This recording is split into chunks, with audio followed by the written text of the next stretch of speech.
by Mr. Simidian as soon as we have a quorum. We need one more member. Appropriations is meeting in 4203. Will the members please proceed to the hearing room?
The Senate Appropriations is meeting in room 4203.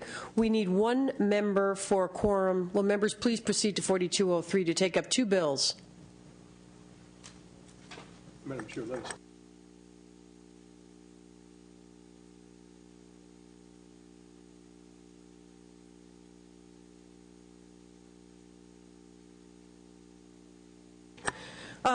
My Vice Chair, Senator Cox, suggests we start as a subcommittee, which we can certainly do. Senator Simidian, would you like to present SB 2, please, on pupil data? Thank you, Madam Chair and members. Your conversation this afternoon, I expect, will focus on being prepared to take the maximum advantage of the Race to the Top funding when it becomes available to California and other states. This bill is a small subset of that conversation, but it is important specifically in the arena of education data, where, as you know, I've been trying to build on some good work that Senator D.D. Alpert did back in 2002 with CalPADS. I came along with 2006 to do CalTIDES, the teacher database system. Then in 2008, an effort to integrate these systems and create a genuine education data system that would ultimately be pre-K all the way through employment. And now we're looking to make sure that we qualify for Race to the Top, which was a function of SB 19, which was just recently authored. What does this little bill do? It develops a process. Senator Simidian, will you address those amendments on Happy to accept second? the amendments. Thank you. That is on page 14, line 4. We will replace the language "adopt regulations" with new language "develop appropriate policies and procedures." That's right. And thanks to your staff. And that will reduce your costs. Exactly right. And with that in place, Madam Chair, the bill develops a process by the middle of 2010 for reviewing and responding to requests for individual pupil data records that are housed in the CalPADS, that's the Pupil Achievement Data System. It also works towards developing the larger P through 20 comprehensive longitudinal data system that I mentioned, and provides stakeholder access, which is specifically called out as important in the Race to the Top criteria. Federal guidelines for Race to the Top require stakeholder access. It's one of the missing parts of our existing CalPAD system. LAO report called Redefining Student Data Access Policy also referenced this and other issues that are addressed in the bill. Similar to SB 1425 Steinberg, which was vetoed last year, but time has passed and conditions have changed, and I believe that's why it is now timely to put this bill in place. We have witnesses today from, I think, both CDE and also from Children Now. We lost a few of our witnesses, Madam Chair, because of the change in schedule. Thank you. We apologize for the late hour. Sorry you missed your witnesses. Excuse me, I wasn't on. We apologize for the late hour, and I'm sorry your witnesses were inconvenienced, Senator Simitian, but I'm glad that we now have a quorum. So, Sally, will you call the roll? Kehoe? Here. Kehoe here. Cox? Here. Cox here. Corbett? Denham? Denham here. Hancock? Here. Hancock here. Leno? Here. Leno here. Oropesa? Price? Here. Price here. Runner? Walters? Wolk? Wolk here. Wyland? Here. Wyland here. Yee? Mr. Yee should be on his way. We have a quorum. We will hear from Finance. Do you have a comment on this? Yes, thank you, Madam Chair. Gina Pesa, Department of Finance. The Department of Finance identifies a $1.5 million estimated cost, and this is based on what we've seen in terms of the experience with Texas, in terms of reporting and providing information on data requests and processing those requests. We had a cost of $500,000 for the regulations, but again, with that amendment, we would concur that the costs go down. And while the bill does allow fees to be charged, it says reasonable fees, and we're not sure that they would collect enough fees to cover the entire cost of the state operations for their staff. Cost goes down to what, ma'am? If it's $500,000, what does it go down to based upon your professional judgment? Right. If it's just for policies that the department has to develop, I think they can absorb the $500,000 within existing resources. The piece that they will not be able to absorb with that is the staffing cost to process the request and then provide the data to whoever requests it. And how much would that be, ma'am? We had a cost of about $1.5 million, and again, that was based on an estimate from what is happening currently in Texas. Thank you. All righty. Testimony in favor? Thank you. Brad Strong with Children Now. With CalPADS, the California Longitudinal Pupil Data System that is now in line, the Department of Education will begin to encounter more and more requests for student-level data.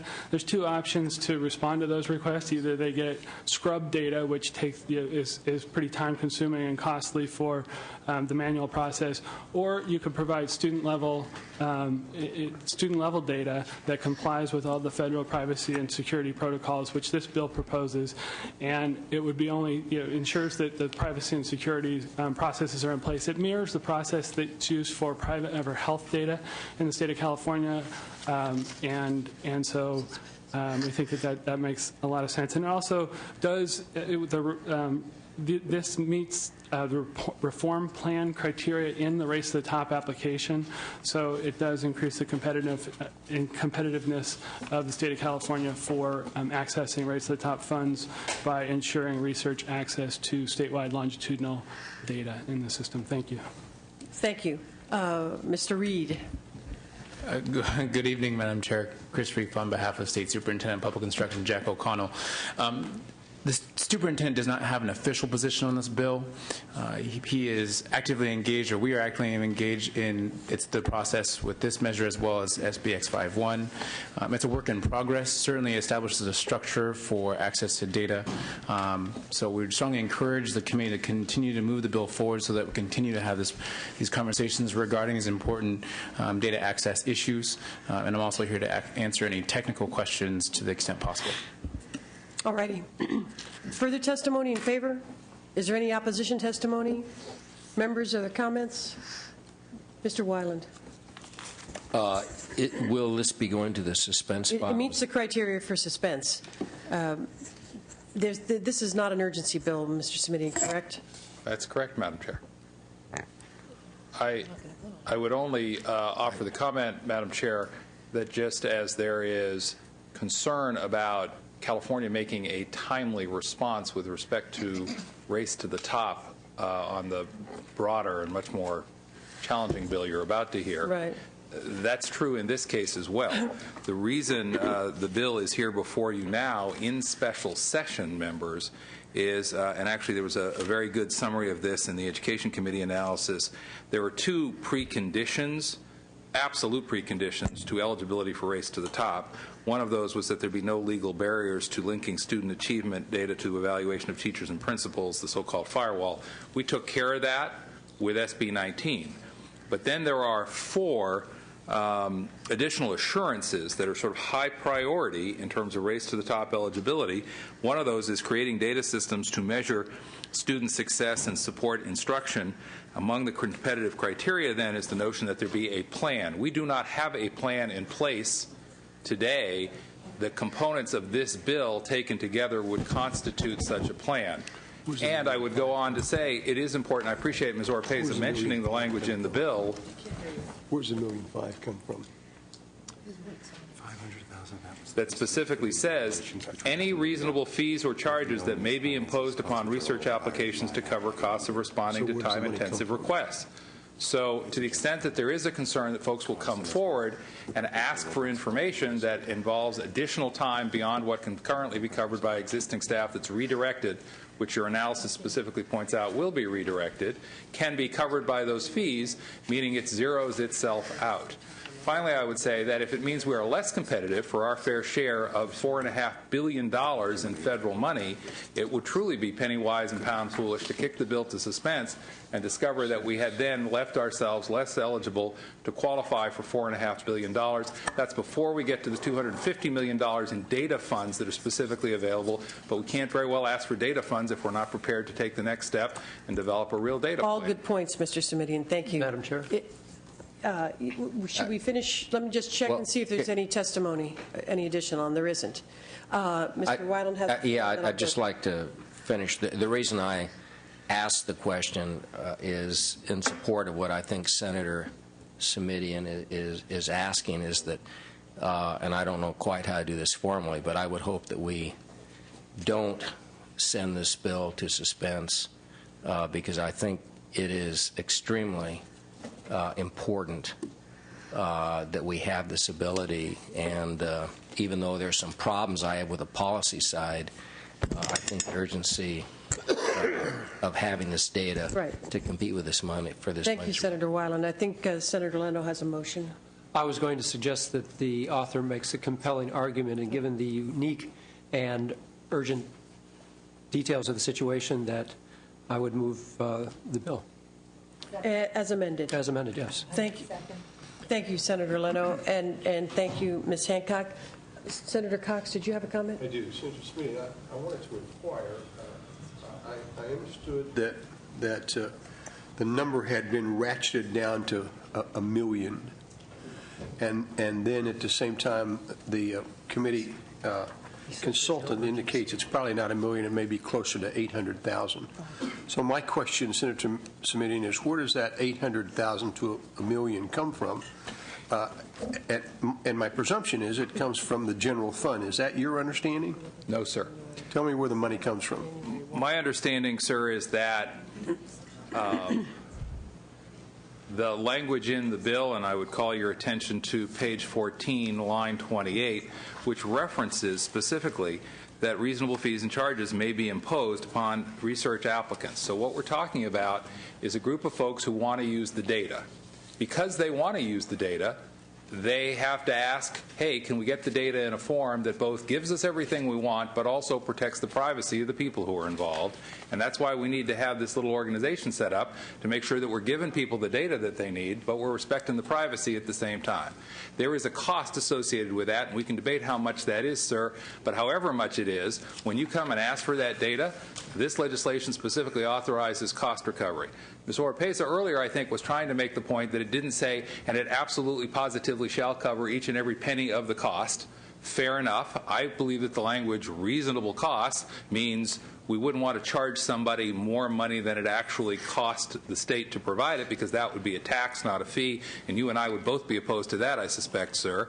But as long as we say reasonable cost, then we're all clear that what we're asking somebody to pay is what it actually costs to develop the material that they have requested And then if some research body comes forward and needs the information, let them pony up to cover that cost. We would agree that it does require, in fact, an advance of some funds that comes from someplace in order to get the program started, correct? That's right, and that is the number that has now been dropped dramatically because of the amendment that I took at the suggestion of staff. I understand that. Let me ask the consultant then what he believes the number to be now, based upon the Department of Finance originally said $1.5 million.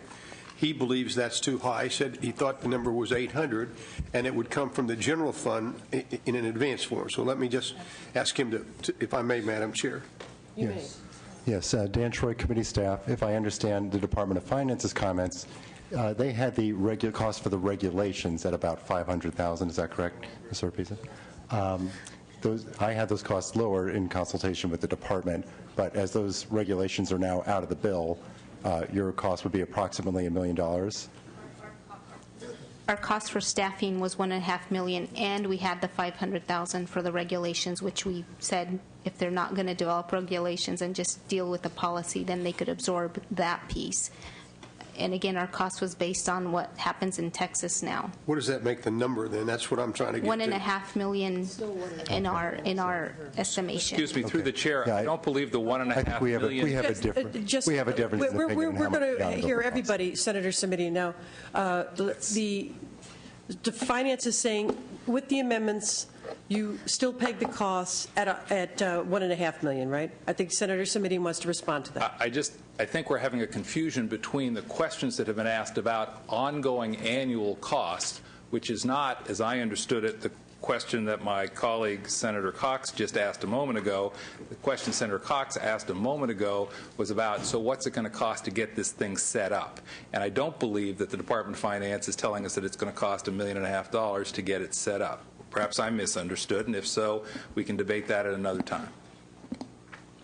I think we believe that if our model works like Texas and they have a model that allows the public or researchers to request data, their program right now has 10 people, 10 staff that costs $1.5 million. If our model were the same, and we're likely to have more requests than they are because they've been in place for many more years, we believe that we would have to have initial upfront cost of $1.5 million for staff. There is a provision that permits fees to be charged. We're just not sure whether or not those fees would fully cover the $1.5 million cost is what we're saying. I think what we've done is... I'll get right with you. Senator Leno, I think, had a comment also. And then we'll go to Senator Weiland. Thank you. More question for Senator Simitian. Special session bill, without the urgency, which is as it's written now, it would be a 90-day period before it would be enacted. I think your effort is to try to have this in place by January 1st. It would appear there's some, if not significant, bipartisan support. Is there not reason to put an urgency clause into the bill? I think my experience on these data issues has been that while a number of our colleagues on both sides of the aisle have been supportive, that they are often anxious or hesitant based on concerns that I would say are sort of separate and apart from the race to the top issues here. There is a very legitimate tension, which, and Senator Weiland and I have been talking about this issue together for years, probably because we're the only two who, can stand that conversation for quite so long, but between access, which is called for in race to the top, and privacy protection, which is also called for in both federal and state law. The reason for this bill, members, is we're trying to respond to the race to the top requirements for access while still respecting and complying with both federal and state laws regarding privacy. If I could go, Madam Chair, to the issue of the timing and the urgency, I would rather keep it a simple majority bill. But timing is important because my expectation, based on the conversations I had in Washington a month ago with top-level folks at the United States Department of Education, is that we will see regulations this month. They are shooting for mid-November. That will trigger then a 60-day time period during which applications for Race to the Top funds will be due. if we were to guess and say November 15th, 60 days later would take us to the middle of January. It is not so much important, in my view, that a bill like this actually take effect prior to the date of the application. But if it is passed, and as part of an application that is submitted, the Department of Education knows California has taken this step to create the kind of data plan with stakeholder participation that is called for under Race to the Top, then I think we will be well served, more competitive, and more likely to make our way towards hundreds of millions of dollars that we would like to see come to California. I wouldn't argue the point, but you shouldn't discourage greater bipartisan support. Always for the looking bill. for greater bipartisan support. And I have to tell you, we have a struggle. You can still accept 27 votes whether it's an urgency bill or not. And we have a struggle. Is there another comment? Because we've Senator Weiland, and then we'll want to take a vote. Just very briefly, I do have some issues with the accessibility of the data, but we need something for the same reason Senator Simitian has cited. So I just want to strongly support that. Thank you, Senator. We have a motion to pass as amended. Call the roll, please. Kehoe? Aye. Kehoe, aye. Cox? Aye. Cox, aye. Corbett? Denham? Aye. Denham, aye. Hancock? Aye. Hancock, aye. Leno? Aye. Leno, aye. Oropeza? Price? Aye. Price, aye. Runner? Walters? Wolk? Aye. Wolk, aye. Weiland? Aye. Weiland, aye. Yee? Aye. Yee, aye. 9-0. 9-0. That bill is out. Thank you, Madam Chairman. Thank you, members. Appreciate your patience. Thank you, Senator Simitian. Thank you very much. And Senator Romero? There you are. Senator Huff, are you going to do a joint presentation? Yes, ma'am. Let's come on up. This is SB 1 members in the 5th special session. Go right ahead whenever you're ready. Thank you, Madam Chair. SB X51, which is jointly authored by Senators Romero, myself, Alquist, and Weiland, is an effort not just to qualify for the federal Race to the Top funds, but to be very competitive. The timing is such that we're out of normal session, and yet the federal government has set some guidelines that require us to act in a way that we can't wait until January. In fact, we have urgency on this because we feel it's in California's best interest to establish these criteria that set us up as competitive sooner rather than later. What SB 5X1 establishes a plan for turning around the bottom 5% of California's persistently lowest performing schools. It removes a cap on the number of charter schools authorized to operate in California and establishes a working group to make recommendations on charter school financial reporting and audits. It requires the governor, superintendent of public instruction, and state board of education to jointly develop a plan with local education agencies that choose to participate for submission in Phase 1 of the Race to the Top grant competition. Positions California to maximize its chances for a Race to the Top grant and ensures that California begins to make real progress on the reforms that will be the cornerstone of reauthorization for NCLB and that will impact allocation of potentially billions in future education funds for public education. It authorizes greater use of data to improve instruction and student learning and is one of multiple measures of teacher and administrator performance and employment decisions as decided at the local level. I'm mindful that this is a fiscal committee, and you and I have all made some painful cuts in the last few years to education. This is an opportunity to go after some funding that will not be available to us unless we are truly competitive nationwide. If we are competitive, if we adopt this legislation, we will be queued up to receive probably more than our fair share. The Obama administration and Secretary Duncan want us to excel, and they want us to succeed. I urge your aye vote, and I'll turn over for the rest of the presentation to Senator Romero. Thank you so much. And let me begin by thanking Senator Kehoe, her committee staff. We have been in numerous discussions over the last several days, and today in particular. I'd like to thank you, Senator Kehoe, in particular. I am here with Senator Huff and Senator Weiland as a co-author, Senator Alquist as well. We present this bill and ask you to move on this with really, as we say, with all deliberate speed. I know that many of you have seen this scroll. It's not a diploma. It is a list of the consistently lowest performing schools in California, some 571 on this list. Overwhelmingly, these are Latino and African American students, some 86%. But for every student, we are talking about the opportunity for a quality education. Senator Huff has addressed some of the policy issues and what the bill does. I want to go ahead and just focus in on some of the fiscal issues, and of course, finance will address these fiscal issues in greater detail. We read the committee analysis. We have worked with the committee staff and with the chair and the pro tem and consulted with many today. And we'd like to say that we feel and we'd like to offer that the way that we can move on addressing the concerns that are raised in the committee analysis is to create two different entities. One of these would be to commit and to form in this legislation a working group to examine all of the charter-related issues identified in Race to the Top guidelines, including accountability for academic achievement.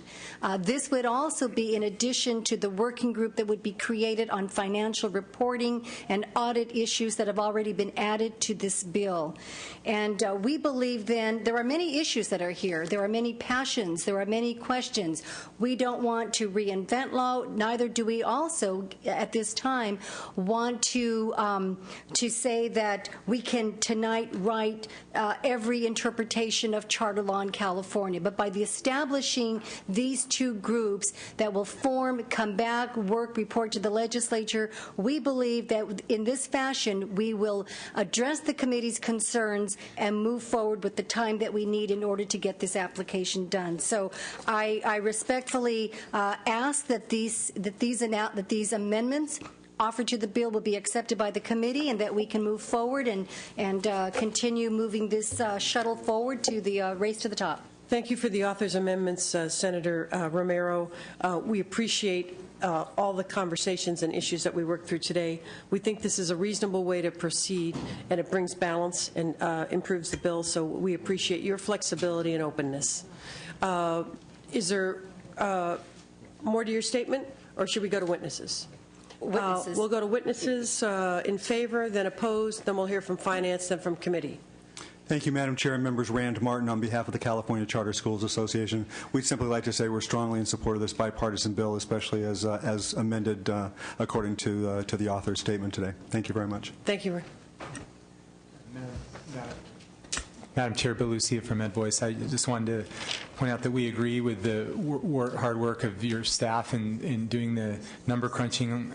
There's an important point to point out in terms of the cost issues, and that is that the state is gaining $351 million through the ARA funding for SIG, in addition to the base amount of about $185 million. And these criteria, we fully expect it'll come out in the next couple of weeks, will be consistent also with the SIG money. So, and as your staff pointed out, in many cases, those will be able to help offset any of these additional costs. In addition, with respect to transportation, as you know, in the federal law, LEAs that are also in corrective action can be required by the state to include transportation costs, not just within the district in terms of intra-district transfer, but also accommodate costs on an ongoing basis for inter-district transfer from one LEA to another. So we believe that in addition to the school improvement activities, there are costs relating to open enrollment and the kinds of things that people have advocated for in terms of fairness and opportunity for low socioeconomic status students, that they'd have an opportunity to benefit clearly from this legislation. Good evening, Madam Chair, members. Edgar Sasueta on behalf of Los Angeles Unified School District. I just want to let you know that our board in early September took formal action to support this measure, and the policy issues have been discussed at great length, but since this is a fiscal committee, just want to point out that our board and our superintendent embraced these changes because they're the best things for our students. Having said that, given the amount of cuts that we've taken over the last number of years, we're not in a position to say no to any type of money. So we really appreciate the work that this committee and the authors are taking to make California as competitive as we can to get our fair share of these federal funds. So we urge your support. Thank you.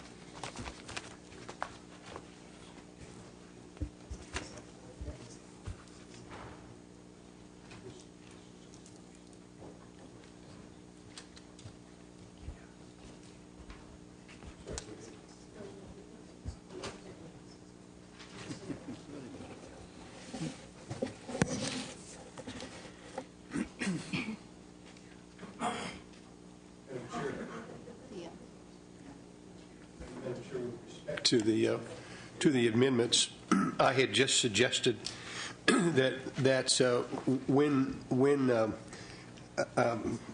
people begin to report back to the legislature, somehow it goes into a black hole, and no one ever tracks that. So, if you would accept as an addendum to your amendment that says that it goes, a report from the legislature goes to the chair and vice chair of the education committee, and for the purpose of disseminating the information to the members of the education committee. And then they can disseminate it to the appropriate policy committees, right? Thank you, Senator Cox, and yes, we would accept that refining of the language. Item C, the very last line. So it'll be the chair and the vice chair of the Ed Committee. What else? Ed Committee and? Okay. Let me see. More testimony?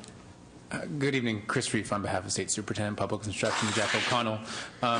The superintendent, like SBX 5.2, has been actively engaged with conversations with the administration, with the Secretary of Education's office in the development of this measure, would strongly consider this to be a work in progress, and understands the importance of establishing California's eligibility for applying for Race to the Top funds, and would encourage the committee to move it forward so that we continue to have those important conversations. Thank you. Thank you.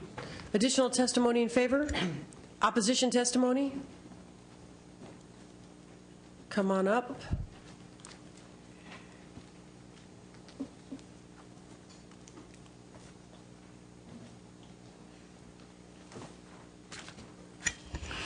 Good evening, committee members. My name is Patricia Rucker, and I am here for the California Teachers Association. We are opposed to Senate Bill X51 for a number of reasons. First of all, we haven't seen the amendments that the committee is talking about at this exact moment. Irregardless of the process, we do have several very important fiscal concerns.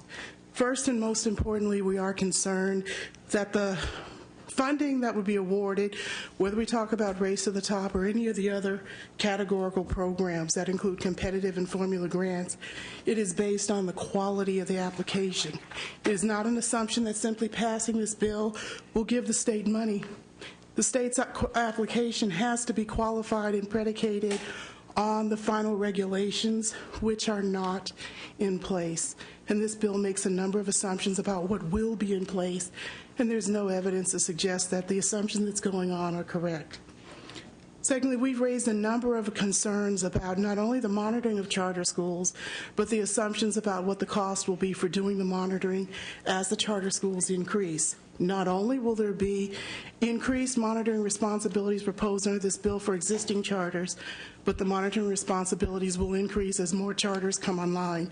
That has not been calculated or figured out. There's also a concern about the transportation costs for students under the open school choice law. Federal law currently applies to applying Title I funds or federal funds for in-district transfers when a student is at a program improvement school. It is not clear that this federal regulation, when a student moves to a district or to a school outside of its current school boundaries, whether or not federal funds would be required to pay for that.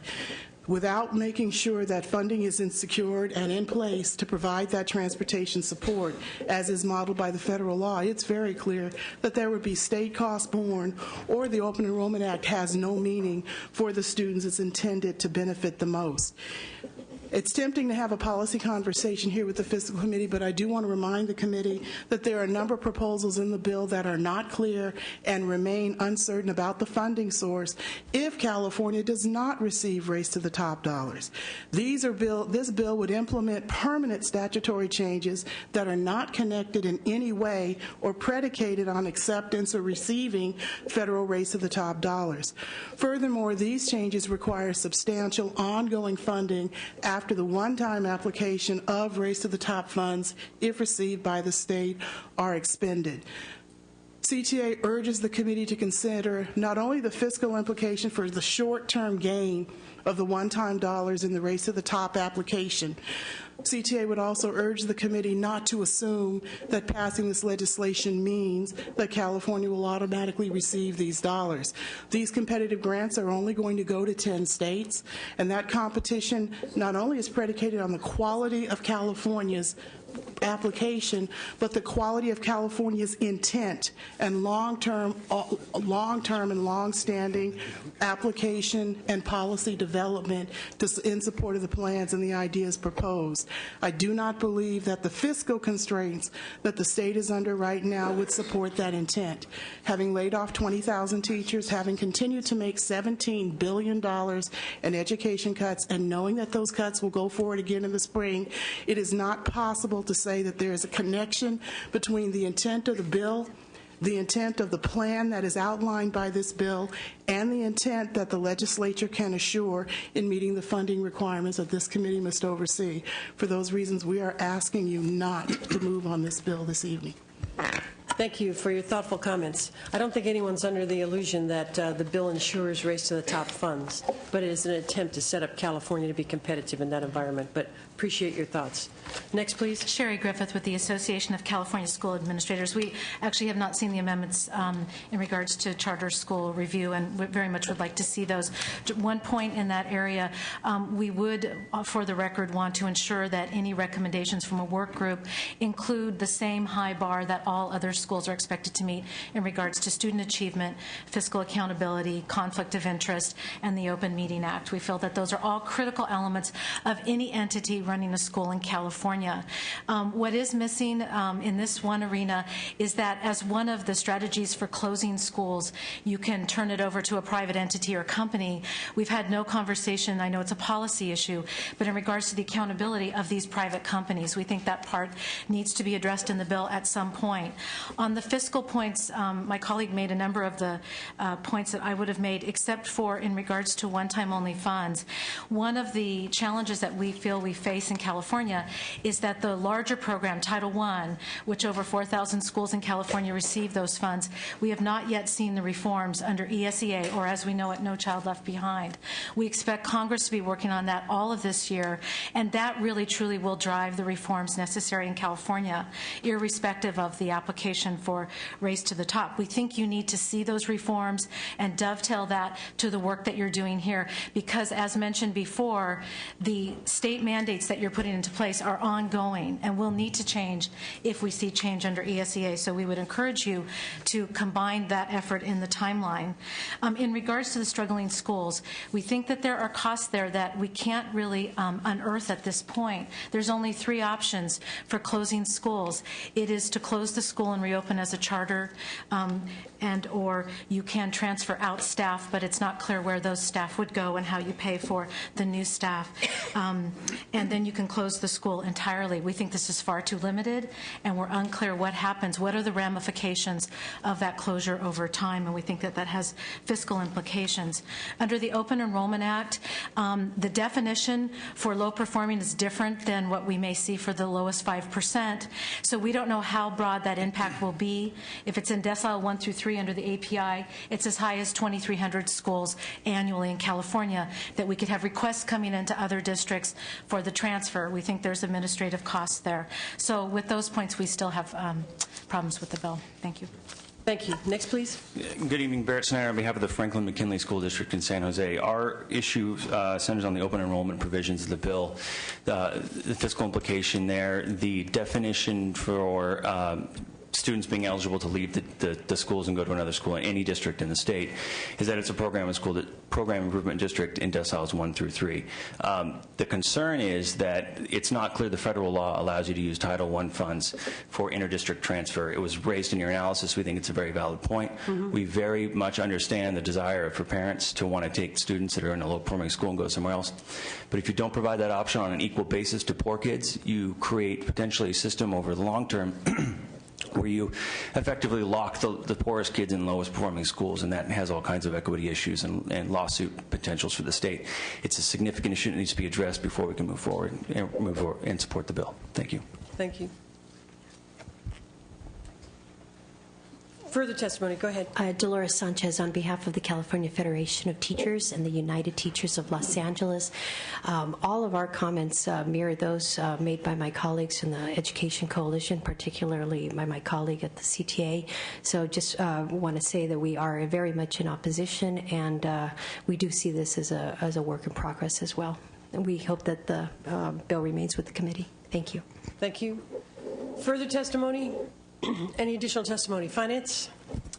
The Department of Finance does concur in the analysis identifies costs. Where we do not concur is that they would be borne by the state general fund. We believe that there are ties to the federal dollars. For example, providing the parent notifications. The section on the open enrollment ties it not just to decile 1 through 3 schools, they also have to be program improvement schools.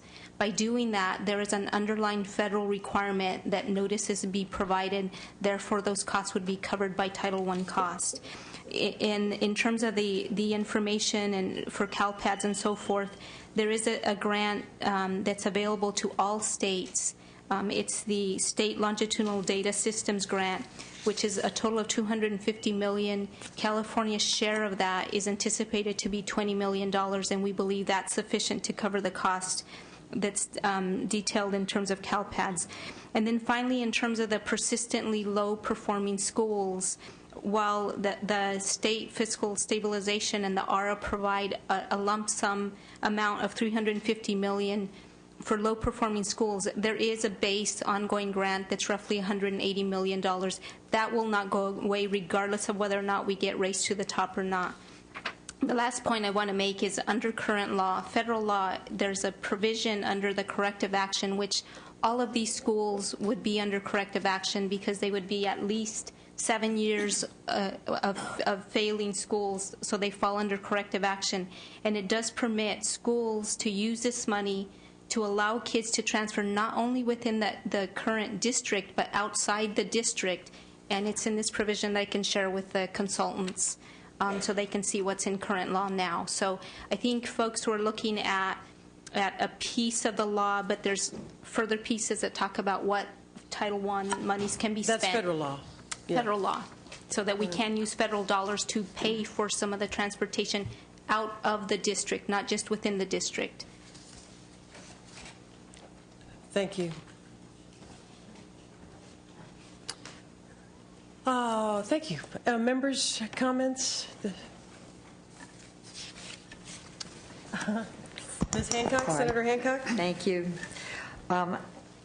I appreciate very much the effort to try to put together a framework for a good competitive plan. I think we all want to see California take advantage of that.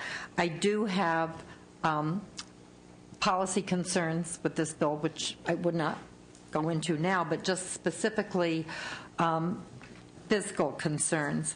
I am really concerned about the cost of transportation, and I appreciated the San Jose district's comments because I've heard from districts in my district about their great concern about this, that this it is not clear, for example, whether Title I schools who are sending children would pay because they wouldn't be getting the Title I money anymore. The schools receiving might not be Title I schools, therefore they would not have money to pay. Now, perhaps the state Title I monies are what we would be planning on using. So then the question comes, is that the best use of money?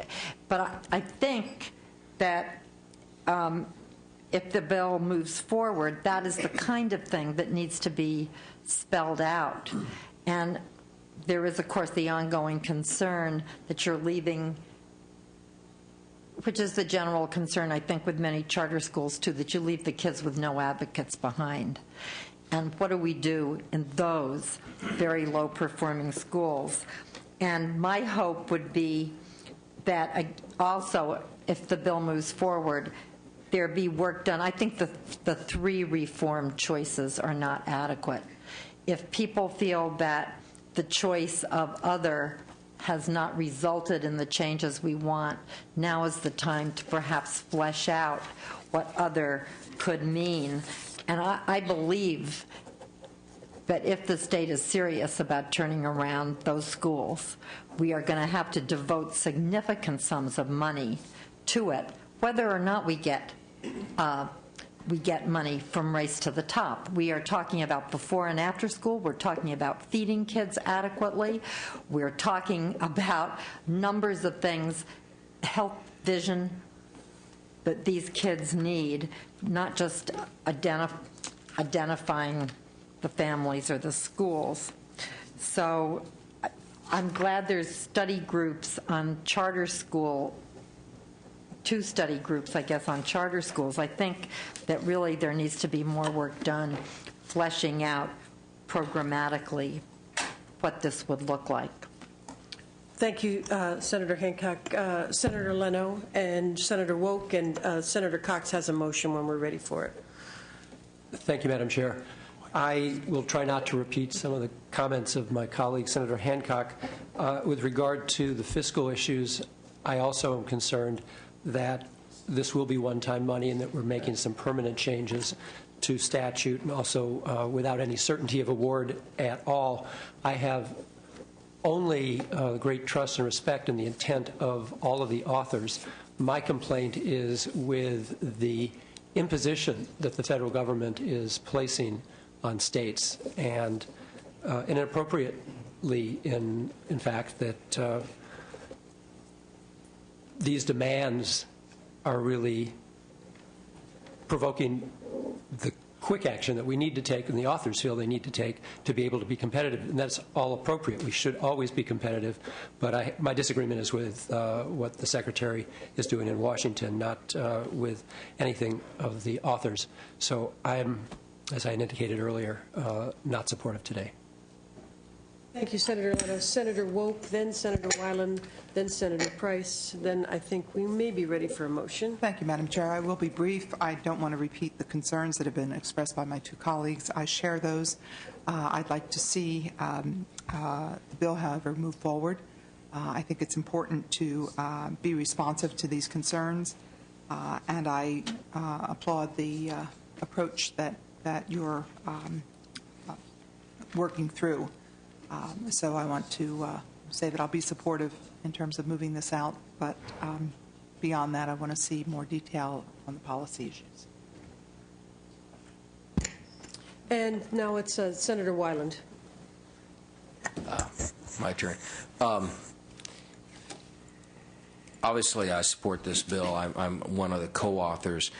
Just in terms of the fiscal aspect, I think what has happened is that there's been a focus on fiscal obstacles which are not real. We've already heard that there are federal funds available for transportation. The reality is, I would be shocked, even though I think it's a good thing, if there were a significant number of pupils moving from one school to another. They need that right. It's very important. But I think this is correct that in most states where that happens, you just don't get a lot of it because most parents want their children to be in those schools. So I just think that's not a realistic obstacle. As a matter of fact, I think, with all due respect, that most of the fiscal obstacles raised here are not real, and the need is so great that we should put that aside, and if for some reason that's a problem later on, we can address it. But if we do not vote this bill out today, what we are saying, and I think, members, we should make no mistake, what we are saying is a major initiative of this administration, actually even greater than the prior administration, to transform education of these students in these low-performing schools, we're walking away from. And I just think we have to be clear about that, because I don't think there's any application we can make without some of these changes. And in terms of the policy, you know, it's got other places to go if we're going to make changes in the policy. So I think this is an important bill to get out. I don't think the fiscal implications are real. Senator Price. Thank you, Madam Chair. I think we all agree that you know, both at state level and nationally, education is so very, very important and a real critical challenge that we have. You know, notwithstanding the fact that this allegedly is one-time money, I think it is an important start, and I think it's a bipartisan effort that is noteworthy. Certainly, some legitimate concerns have been raised, but you know, I agree that the need is great, and I think that we have to do something. I think this is a start. I think the whole notion of transforming low-performing schools is something that we have to just look at it in many ways, many different ways, and I think this certainly is an approach.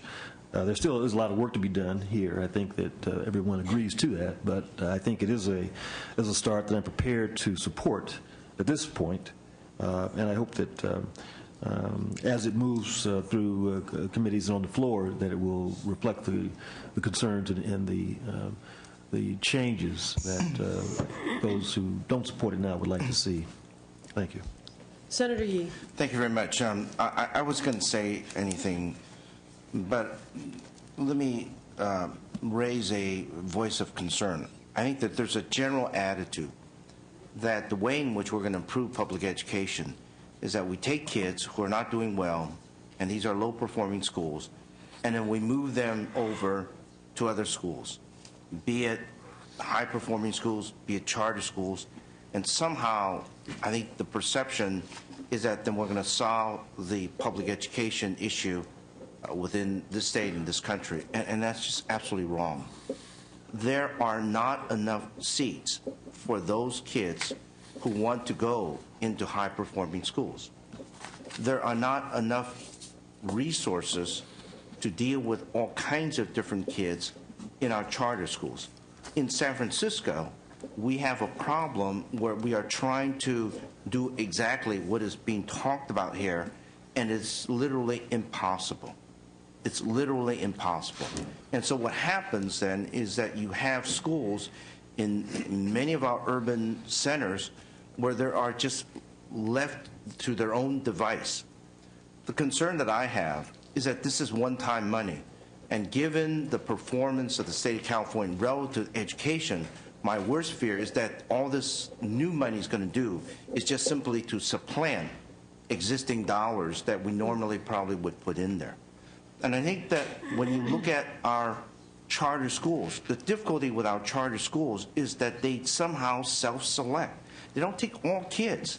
And so where do those kids end up? Staying in our low-performing schools? Where are those kids going to somehow get the kind of education that they so deserve?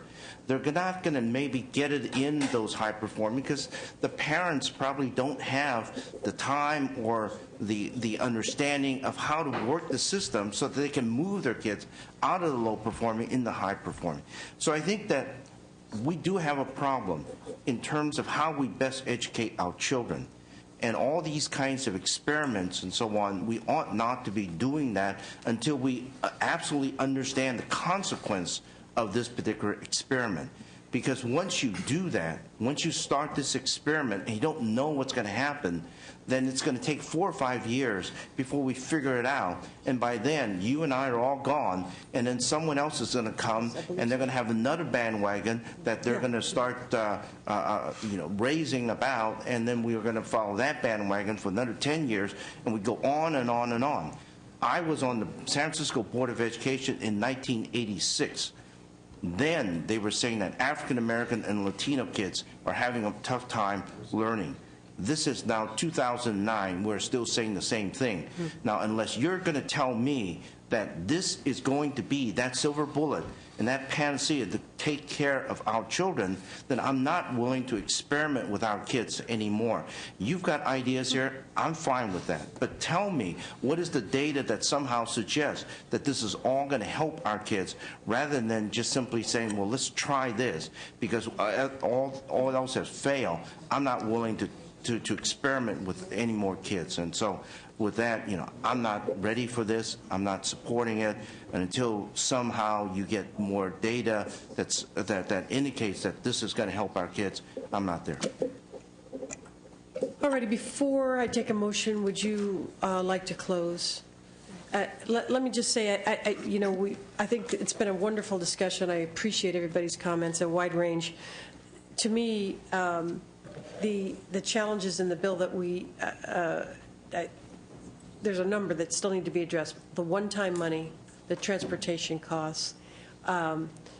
Even if we are very competitive and win the race to the top money, there's no guarantee it is going to cover all that is included in this bill, and that is a significant challenge, significant fiscal impacts that no matter how high we are on race to the top, we cannot deny that there are significant impacts here. So why don't you close, and then I'll take Senator Cox's motion.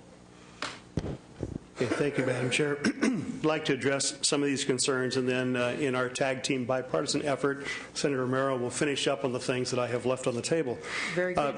Several of you have mentioned the transportation. I think Department of Finance has accurately stated that if the schools are in program improvement, that they qualify for federal funds, and those can be used for transportation. We have amended this bill so that it is the lowest 3 decile schools that are in program improvement, so they will qualify for those funds. But I would just like to throw out, because many of you raised this concern, what if that wasn't the case? What if there wasn't a dime of transportation? We believe there is. But if there wasn't, would you leave those kids behind just because you don't have a way for the state to pay for them to get out, or the federal government? That's like having a ship that is going down and you only have 700 life preservers for 800 people on board. So you're going to deny all the life preservers because you can't do them all? I think when you think about this, this is about helping our kids improve in a system that has failed them. We have great teachers, we have great schools. Unfortunately, we don't have them everywhere. And so this is designed for the lowest 5% of our schools. We wish we could have it higher, but that's not what this is encompassing. It's an attempt, it's not perfect, but it's an attempt to turn around a system that is failing our kids. Senator Hancock talked about leaving the kids behind with no advocates. Well, I noticed tonight we had advocates for teachers. I didn't see any advocates for kids. I'm standing here, as I believe all of us are. We're advocates for the children in our state to help them excel. We're not going to have all the answers. That's why we get elected and other people replace us, but it's to represent our children, our education system in a changing world. And as the world changes around them, as some are left behind, we're here to try to develop policies that make sense, even though it's never going to be perfect. The one-time money issue is something that, with permanent change, has been brought up by several members also. Secretary Duncan made the comment that this is the opening salvo. We got $4.35 billion, I believe, in this, that we qualify for some if we're competitive. He said this is just the first money that will be available. They anticipate, much as former President Bush did, of having other iterations of this. So this is one-time money in this pot, but there will be other one-time monies coming along that will have the same criteria, unless they tighten it down the road. But this will help us become more competitive, not only for this time, but for next time. And by the way, I believe these reforms that we are making aren't just about money. They're about excellence in education. They're about giving parents choice. They're about helping those lowest performing students find a pathway out, finding that life preserver that gets them to a school that may be a little bit better, but maybe even the opportunity that they can go helps tweak the school that they've been in to perform just a little bit better, because the kids aren't just taken for granted, but they're treated with the respect and dignity that they should be treated with. Senator Yee talked about charter schools tending to self-select. I don't know about that. I don't have data that supports that. I do know that not all charters are perfect, but they do seem to, on the whole, be doing a better job with fewer resources. We had testimony in the policy committee yesterday by a charter school that is turning around schools in LA Unified up here in Sacramento that have been chronically underperforming. And we had great testimony from the students, from parents, from administrators. And it's a changed, almost miraculous salvation for these kids that were just left languishing. They were underrepresented or not even represented, and it gave them an opportunity. Is that for everybody? I don't know. But this has to be viewed as a tool. It's just a tool. It's not perfection. It's not everything we would like to see, but it's a start. As far as the timing, here we are in November, up in Sacramento, when we're usually off in recess somewhere in September. We're here for many different reasons, but we're here also for our kids. We have a call to help make this, become competitive for the federal Race to the Top funds. When we gavel down and leave for this extraordinary session, when do we come back? Probably not till after the first of the year. So we may not have all the guidelines necessary, but we know what we're doing today will make us more competitive. It's certainly better than where we are right now.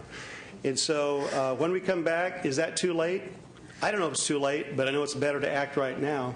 And I would encourage you to do that. And as advocates for our children in the state, I encourage you to vote an aye on this bill. Thank you. Thank you.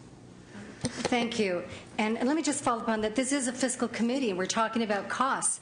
But I would ask you, what's the cost of a dropout? What's the cost of building a prison? What's the cost of filling a jail? What's the cost of paying for welfare? Those are costs that we're never going to find written in any analysis. But that is really the flip side of where we are. Education is what makes us equal. Education is what allows us to bust through that trap door for any one of us who have come from, as we were told, the other side of the tracks. And you're looking at one. Those are costs. Those are real costs.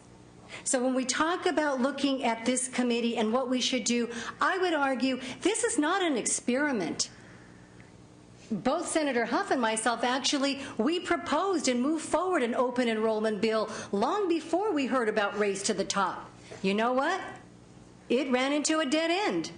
Long before I heard about Race to the Top, we put forth a little bill. In those days, we asked to just identify 10. Give me 10 schools in California. 10 on this list of, 581 schools? I said, give me 10. You should have seen the line of opposition. That was before Race to the Top. That's before we knew we had any money. That's before we talked about costs. That was before we had the language of, are we experimenting? We said because it's the right thing to do. And you know what? It's locked up in the assembly right now. So this is not about an experiment. This is not about the reform du jour. This list that shows kids that have been on this list year after year after year for at least 7 years, and including 10. I mean, in the Senate, we have a term limit of 8 years. There are some kids on this list and some families and some neighborhoods that have been in these failing schools. Let's be honest. For longer than we have a term to serve in this Senate, and we say it's too short. So we are the advocates. Somebody asked, who's advocating for the kids left behind? Quite frankly, California has left these kids behind for year after year after year after year after year. And it's time for us, whether there's money or not, in my little humble bill that asked to give me 10 schools, or in the bill that said, let's do some open enrollment. This debate has been going on for years. Finally, a president says it's time to finally call us on it and say, you've been talking about reform, but you've offered reforms that haven't worked. And the fiscal costs are real when it comes to prisons and jail and welfare and lost lives. A cohort of dropouts, $46 billion that cost the economy for one cohort of dropouts? What would we do with $46 billion? So I'm saying, let's say no to status quo. Let's go ahead and let's embrace the change. Let's say, absolutely, we don't want to leave any kid behind. But when we say that, we can say, as Senator Huff said, we've got to walk away from everybody. Let's begin to run this race.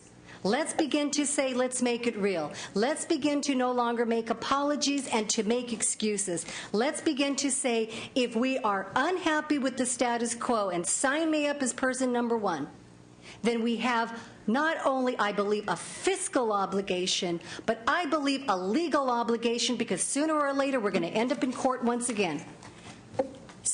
86% of kids locked in these schools, children of color. It's a civil rights issue. It's a civil rights issue. So I ask you, if we want to talk about the fiscal costs, let's do it. Let's do it comprehensively. And my urge is, let's move, not just to go grab the money that's in Race to the Top right now, but because it is the right thing to do. I respectfully ask for an aye vote, and I would thank the chair for the hours and hours and hours of communication, her staff, the members, whether you're with on this issue tonight. I implore you, this race is there, the nation is watching. We have an opportunity to finally stand up and say, whether there's money dangling from the feds or not, it's the right thing to do for the kids and the parents and the neighborhoods and for all of us in California. I respectfully ask for an aye vote. Thank you, Senator Romero. Senator Cox? Madam Chair, members, sometimes you just need to get up and get started. Every day we in fact, as individuals, as members of the legislature, we get up and we get started. And the interesting thing about that getting up and getting started, we don't wait till all the lights are green. Sometimes you just get started, recognizing that there are going to be some lights that you approach that aren't green, and you got to do something different than at that time. And I recognize that all the lights in this particular situation are not necessarily green. There are some issues that need to be dealt with, and I'm confident that in fact the legislature can deal with those. I'm confident that Senator Romero and Senator Huff can deal with these particular issues. But the important thing is that this bill gets us started. This bill gets us started. So, Madam Chair, I'm pleased to move this bill, move it directly to the floor. And so I would ask my colleagues to vote aye. Thank you, Senator Cox. As amended. As amended. Thank you, Senator Cox. Sully, you call the roll. Kehoe? Aye. Kehoe, aye. Cox? Aye. Cox, aye. Corbett? Denham? Aye. Denham, aye. Hancock? Leno? No. Leno, no. Oropeza? Price? Aye. Price, aye. Runner? Walters? Aye. Walters, aye. Wolk? Aye. Wolk, aye. Wyland? Aye. Wyland, aye. Yee? No. Yee, no. 7-2. That bill is out. Hancock, aye to no. Hancock, aye. Hancock. She changed. Not voting to no. She had not voted. So you're a no now. Give me the count again, Okay. please. 7-3. 7-3. 7-3. The bill is out. We will confer with the pro tem about whether we have time to take it up tonight. Thank you all. Meeting's adjourned. Good job, Madam Chair.